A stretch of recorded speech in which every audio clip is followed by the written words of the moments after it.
Okay, so I'm in fact not here to talk about a new payment system. I'm here to introduce you to an old payment system, the oldest non-cash payment system still in widespread use, the check. People have occasionally thought that checks were going away, but there are still 20 billion, that's billion with a B, paper checks in the US processed by financial institutions every year. That's 20 billion paper checks for $30 trillion. An enormous part of our economy flows through paper checks. The problem is that they are still mostly paper checks. You may all recall, well, some of you probably don't, when to do a credit card, you had to write on a piece of paper and then rub the carbon off your fingers. When to do an ACH, when you wanted to get paid that way, you had to write down your private account information and hand it to someone on triplicate in order for them to enter it into our system. Those payment instruments got rid of the paper and got legs as a result. We are going to show you how we do the same thing for checks. But before we do that, let's talk about what is a check. It's not the paper that we celebrate. That's a very important part of physically delivering a check. But the check is really the data on the face of it, right? It's the payee, it's the amount you're paying them, it's the account and routing number and the check number, right? It's the transaction data plus the authorizing action by the real account holder that says, yes, I owe that person that money, I'm going to pay them that money. Right? Pay them that money on my behalf, please. That's what a check is. Right? And we happen to mostly deliver those with paper. So what's an e-check? Let's start from the data. Right? So we're not going to take a piece of paper, print it out, and already have wasted that tree and take a picture of it. We're going to start from the data, the transaction data, and produce what's called a cryptographic hash. Now, this being FinDEVr, I suspect an awful lot of people here have encountered that before. It's take the data of the check and produce essentially a fingerprint from which I'll be able to prove that that data was that fingerprint, but given the fingerprint, I can't get back to the original data. Right? We then take that fingerprint, digitally timestamp it with a trustworthy timestamp, and store it in a repository. Now, some of that technology, the crypto technology, is similar to what you see in places like Bitcoin and hash chain and so forth. They came from some of the same roots, but these underpinnings have been around for a while in the world of cryptography. But what we did is we put them together differently and combined them with important understanding of checks, right? Checks are the oldest form of payment because they work for businesses. They work for how people want to do payments. And so why is this electronic thing a check? What happened is because I could start from the data, I could now send it around to anyone. I could tweet it to you. I could send it over Facebook. I could send it through my accounting system. I could email it to you, etc. What makes it a check is, from a regulatory point of view, from a legal point of view, is that the payor authorizes you, the payee, to print it, so now you've got a paper check, deposit it, or sign it over to someone else, right? And so the payee is then acting as an agent for the payor. And that's no different than CEO of a giant company authorizing some service bureau to print out paper checks that are payroll and put his signature on them, or her signature on them. This is the same thing. But now I, the payor, am authorizing the payee to do that printing on my behalf. And if they do so, they then have a plain old paper check, right? And it's just a paper check legally, but we saved that expensive security envelope that we were going to print out this piece of paper on, stuff it in an envelope, put postage on, spend a bunch of gas to transport it halfway across the city, rip open the envelope, toss it in a trash can and throw it away. We saved all of that and we got the check there instantly. Okay? And so this is the simplest scenario, right? Where it's my check, the sender's check, the payee's printer. Now, various regulations allow us to do even fancier things than that, but I'm not going to go into that for this conversation. Okay. Now, it's a check, but it's got a fundamental new security feature to it. And all of this started originally as a technique for helping to prevent check fraud. which is that anyone who gets this check anywhere along the way, whether it's transmitted as a text message and I got it on my phone, or whether it came as a notification and I downloaded it securely from a site, anyone who gets that can take the data of the check. Remember, that's what the check is the data in the authorizing action.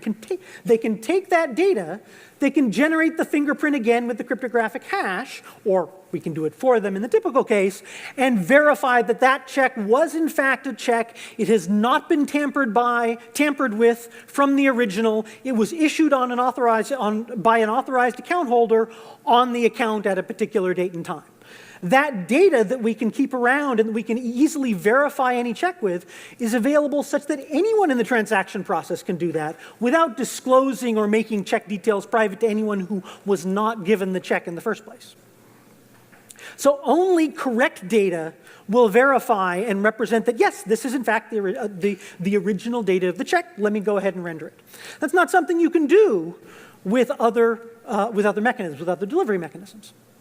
And so what verification allows me to do is to handle the check with what is called ordinary care, which is to say, if my business uses an accounting package, I can put the data into my accounting package because that's sort of my ordinary care, and I secure my office and I make sure that only my accountants get in there, and that's good enough. I don't need special hardware, magic cards, special scanners, all that sort of stuff. I just need my ordinary responsible business processes. And that's pretty wonderful because it means that e-checks easily integrate in with existing business processes across lots and lots of companies, right? Okay. So that may sound like science fiction or something that would be great to have. In fact, e-checks are here. We've been in market for a couple of years now, and there have been over $1 billion in transactions. Yes, that's with a B, $1 billion in transactions, even from our early start. 340,000 people out there have all individually received e-checks. Vendors, supply chain partners, doctors, gardeners, from everything from paying millions of dollars for real estate or concessions at large universities to paying $5 for a short period of babysitting. And it's growing fast, right? 10x year-over-year growth. Okay, so that technology behind the scenes has all the crypto and hash chain and all sorts of clever stuff behind it, but the result of it is to make actually generating these checks very, very simple. So we've built an API to be able to generate those checks in various forms, and then built tools that use it. And what I'm here today is, of course, we can't possibly build even a fraction of the interesting ways to use this payment mechanism that everyone's familiar with and that every business already knows how to use. And so we want everyone else to be able to integrate it in where appropriate in their applications. So I'll talk a little bit about some of the things that already exist, and then we'll go from there. So we have a mobile checkbook. Right? It's an iPhone app, it's an Android app, where I can just go and say, oh, give me your email address, give me your name, I'll send you a check, and there you go. And in fact, you can go by our booth later, and probably you can get a check from someone. And that's really, at the end of the day, the recipient is going to get it and get a check if they print it out. But you can see that the interface doesn't have to look like a check. Check is a payment rails. It's not a paper form, it's not a form factor.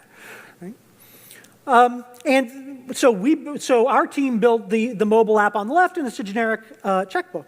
The app on the right was built by Benefit Mobile, totally unrelated company. They're using it to issue payments internal to their app. It's not that their app is a checkbook, it's that their app needs payments underneath, and so they want to issue them with checks in order to, for example, not pay credit card fees as a percentage of their revenue. Instead, they can pay a flat fee. We've also integrated into accounting packages. That's one of the major ways that companies large and small issue checks. So on the left, we built a QuickBooks desktop plugin. So lots of small companies out there, actually in medium and large size companies in some cases, use QuickBooks to manage their transactions. They get an invoice, they issue a payment. Now instead of saying print checks and uploading a file to their printer and spraying ink all over the place and postage and that whole dance, instead they invoke this application. It sort of looks like the print dialog, but when they say issue checks, the checks go out and they go through our system and are delivered electronically. On the right, is a similar thing that Wipfli is a tier 2 national accounting company and a Microsoft VAR. And so they built a plugin to the Microsoft Dynamics AX platform so that in the Microsoft Dynamics AX platform, they can do the same thing. Even larger companies, many more companies, have issue checks through their and manage checks through their accounting package. They've got a plugin where behind the scenes, when they say, okay, issue them, off the electronic ones go. The ones that aren't electronic yet, they go off to a printer. Other payment instruments are used to transfer other payments, all smoothly integrated behind the scenes. And we're really looking to work with other customers, other partners, other companies that have the wide gamut of many other accounting packages, for example, that can do this sort of thing. Okay. But Deluxe prides itself on small businesses. Deluxe does a lot of work with small businesses, sells a lot of product with small businesses, supports small businesses, and encourages their growth. So one of my favorite examples to talk about, and then I'll dive into the API and a little bit of use, is this company Exact Sports. In February, I hadn't heard of them. I don't happen to have kids that are the right age to have seen this, but they're a company that has nationwide presence where they have trainers and psychologists and so forth to help athletes achieve and overachieve and grow in their chosen field of endeavor, get placed in university programs, go into the pros and so forth. And they are well regarded for this.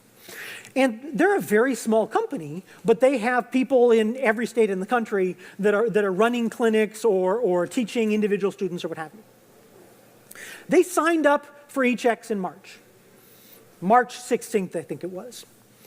Before the end of March, they were already issuing e-checks from their specialized system through our API. So what is their system? Their system implements their workflow where they've got an event scheduled. They've found a trainer that's going to put on that soccer camp or run that soccer camp. They've got a few instructors coming in, and end of the soccer camp, everyone who's already there wants to be able to say, yes, I've done it. Can I please get paid now before I go home? Or can I get paid? And of course, what they used to have to do is they'd submit their invoice, they'd push the right buttons on this fancy application system that Exact Sports had built, and printing would happen, check would go out, taxes would be collected, all that sort of thing, and they would eventually get paid some number of days later. They moved on to, now, with a very small change to their system, they were able to, instead of uploading this file to a printer, they were able to use our API to be able to issue checks directly to their payees in seconds. So let's go ahead and let's see what that looks like. Okay, so I'm going old school here. This is a Unix box. It's got a little command line thing. Now I'm actually using a tiny little script that will show you my instructions, but fundamentally, the API is just a JSON API. Straightforward. Some people call it RESTful. And so you can see here, I've got a simple API. A simple call to the api.verifyvalid.com saying, give me my checking accounts. I already logged into the system, and my mic is coming off. I already logged into the system. I'm not going to show you that. But I've got a session token, and so I just requests the information on the accounts. Their application server does that. It has the accounts. It knows what account it wants to issue checks out of. And so it makes that, it issues that. This is, by the way, going to the production system logged in as me. But you get the idea that, of course, what comes back as a JSON blob, and your application can easily consume it. Okay. But that was just getting information. What if I want to issue a check? What's issuing a check look like? Well, just create and sign a check.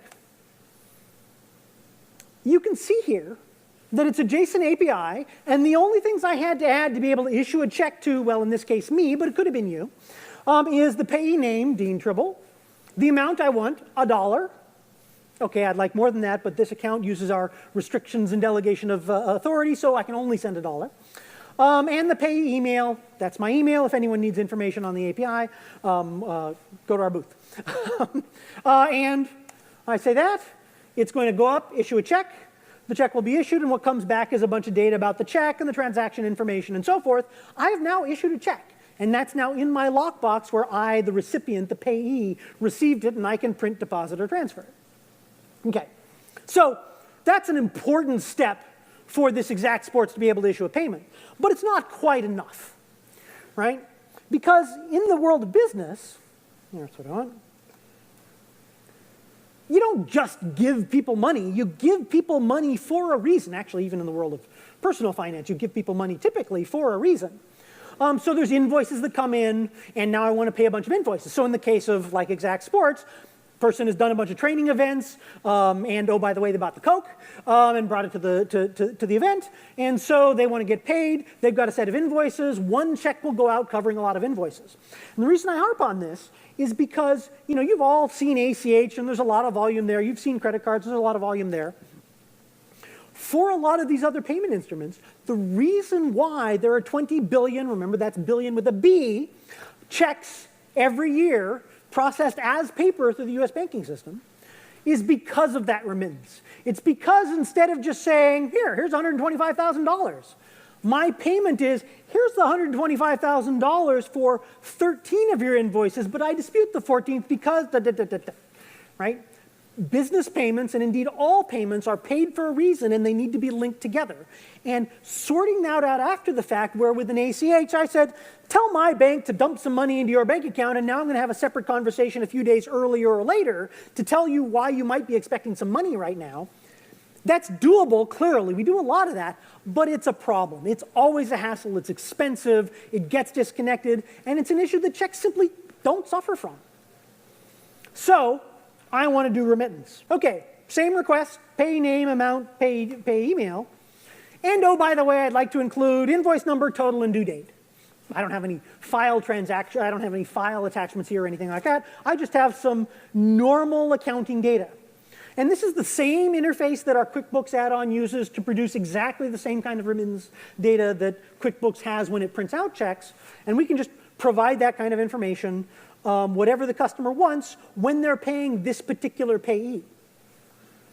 And so I will issue this check. And indeed, it's just as simple, and the remittance information is attached. And to Ruth, I'm happy to show you what these checks look like. I do want to say, come talk to us. We don't know all the use cases. We've implemented several, hundreds of thousands of checks for billions of dollars.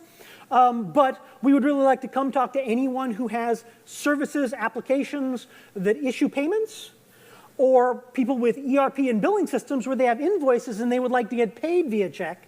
And indeed, we're also interested in the merchant side of things, right? With a credit card, the merchant is requesting payments, generating payments from his payees. We're exploring a similar kind of thing for future availability. And it's exciting to be able to do that because you can issue a $10 million check or a $10,000 check or a $10 check just as easily, whereas you would never in your life, well, maybe I'd be lucky to, issue a $10 million payment over an e-check. So thank you all very much for your time. And we're happy to talk to you more in our booth.